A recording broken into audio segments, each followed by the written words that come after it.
Breaking news from Washington, D.C. The city is on edge after a deadly ambush on a National Guard patrol just blocks from the White House. The attack was swift and brutal, leaving one soldier dead and 2 wounded. Sirens echoed through Foggy Bottom as emergency alerts lit up phones citywide. First, responders arrived to chaos. A military vehicle riddled with bullets, the area locked down. Federal and local law enforcement quickly established a wide perimeter. For hours, the public was left with fragmented information and growing unease. The White House confirmed the attack, vowing justice, but questions multiplied. This was not just an assault on soldiers, it was an attack on a symbol of American strength.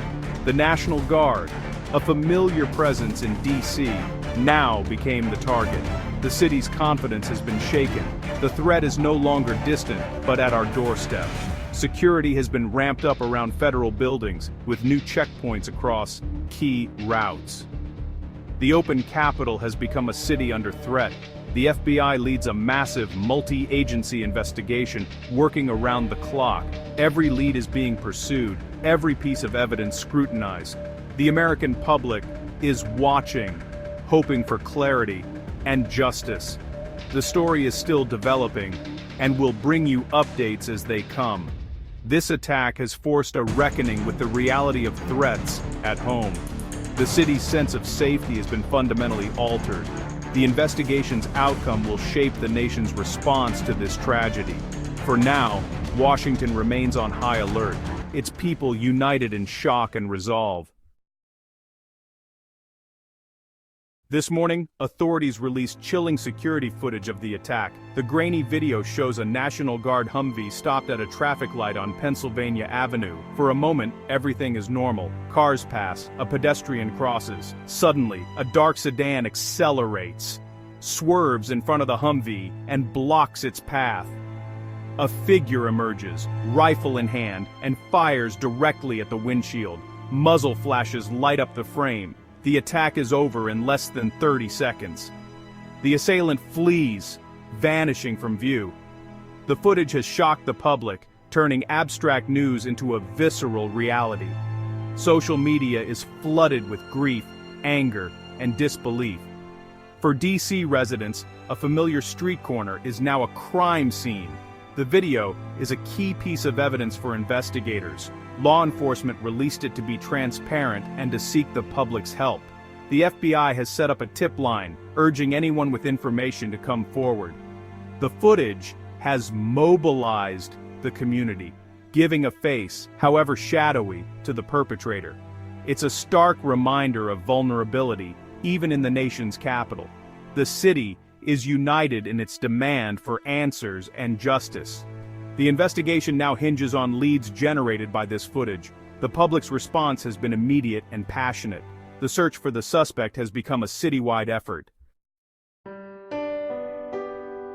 Behind the headlines is a story of loss. Specialist Sarah Beckstrom, just 20, was killed in the attack. From Alexandria, Virginia, she was studying to become a paramedic and joined the D.C. National Guard 2 years ago. Her family describes her as bright, compassionate, and dedicated to service. Friends remember her love for hiking and volunteering at an animal shelter. She was a citizen soldier, balancing civilian life with military duty. Her commanding officer called her a model soldier, always first to volunteer. Her death has left a void in her family and her unit. Her parents said, "Sarah was the light of our lives. We are devastated, but proud of her service." The 2 wounded soldiers are recovering at Walter Reed, their bravery recognized by military officials. Sarah's sacrifice has become a rallying point for the National Guard. She is remembered as a daughter, friend, and hero. Her memory will not be forgotten. Washington, D.C. has come together to honor Specialist Beckstrom. A makeshift memorial now covers the sidewalk at the site of the ambush. Flowers, flags, and handwritten notes. Citizens gather to pay respects, light candles, and reflect in silence. The city's grief is visible, but so is its unity. Flags across D.C. have been lowered to half-staff. the mayor praised Beckstrom's courage, announcing a citywide moment of silence. "She represented the very best of us," the mayor said. The DC National Guard held a private memorial, attended by family and fellow soldiers. The sound of taps echoed through the armory, a final salute. Her unit spoke of her as a sister in arms, vowing to continue their mission in her honor. Plans are underway for a public funeral procession, expected to draw thousands. The tributes allow the community to mourn and honor her sacrifice. Specialist Beckstrom's name is now etched into the heart of the city. The city stands united in sorrow and gratitude. Her legacy inspires renewed resolve. 48 hours after the attack, the investigation identified a suspect, Rahmanullah Lakanwal. Lakanwal, a 34-year-old Afghan national, was arrested in Maryland after a tip from the released video. Once an interpreter for U.S. Special Forces, he was praised for bravery and evacuated to the U.S. after the fall of Kabul. He settled in D.C., joining a large Afghan community and working to rebuild his life. Recently, friends say he became withdrawn and angry, struggling with trauma and frustration over broken promises. He felt abandoned and disrespected, his disillusionment growing. The arrest of Lakanwal, once a partner and hero, has added a disturbing layer to the tragedy. The man accused of killing an American soldier was brought here for his safety. The central question: how did an ally become an alleged enemy? Investigators are searching for answers at the heart of this complex case. The story challenges assumptions about loyalty, trauma, and integration. The community is left grappling with shock and betrayal. The investigation's focus has shifted to understanding Lakanwal's path. The case has national implications for security and immigration. The search for motive is now underway. Lakanwal's background has put the humanitarian parole program under the microscope. He entered the U.S. during the Kabul evacuation, a process designed for speed, not exhaustive vetting. Critics argue the program prioritized speed over security, pointing to Lakanwal's case as a failure. They demand a halt to the program and a review of all Afghan parolees. Supporters counter that evacuation was a moral imperative, saving lives of loyal allies. They caution against blaming an entire community for one person's alleged actions. Many say Lakanwal's radicalization happened after arrival, highlighting integration and mental health challenges. The debate has reached Congress, fueling calls for reform and review.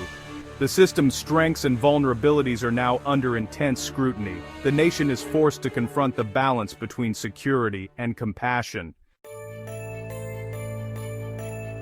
The attack has ignited a political firestorm over immigration and security. Lawmakers are split. Some demand tighter borders and stricter vetting. Others urge caution and support for refugees. The White House defends the Afghan evacuation but faces pressure to review vetting processes. The president has ordered a full review and pledged to work with Congress. The attack has deepened partisan divides, making compromise elusive. Public anxiety is high, with fears about both immigration and terrorism. The case has reopened wounds for soldiers and Afghan allies alike. The political fallout will be long-lasting. The nation is struggling to find common ground. The debate over security and values is far from over. With a suspect in custody, the FBI's focus is motive. Was this terrorism, a personal breakdown, or something else? Early evidence suggests Lakanwal was consuming extremist propaganda and had contact with known radicals. Investigators are piecing together his digital footprint and personal life. Reports indicate increasing isolation and a sense of betrayal. Authorities believe he acted alone, inspired but not directed by terrorist groups. The investigation is painstaking, seeking to understand the path to violence. Understanding motive is crucial for preventing future tragedies. The findings will shape counter-terrorism strategies. The nation awaits answers. Washington mourns Specialist Beckstrom, her memorial growing as the city reflects on loss and resilience. The arrest brings relief, but also new questions about Lakanwal's journey from ally to accused attacker. The tragedy has sparked a national conversation about our responsibilities and vulnerabilities. The city waits for justice, understanding, and reassurance that lessons will be learned. Healing will be difficult, but the community stands together. The National Guard continues its mission, honoring Beckstrom's memory. The investigation is ongoing, with many questions still unanswered. The story is one of loss, but also of unity and resolve. We will continue to follow every development. For now, a nation mourns, and a city waits for hope to return.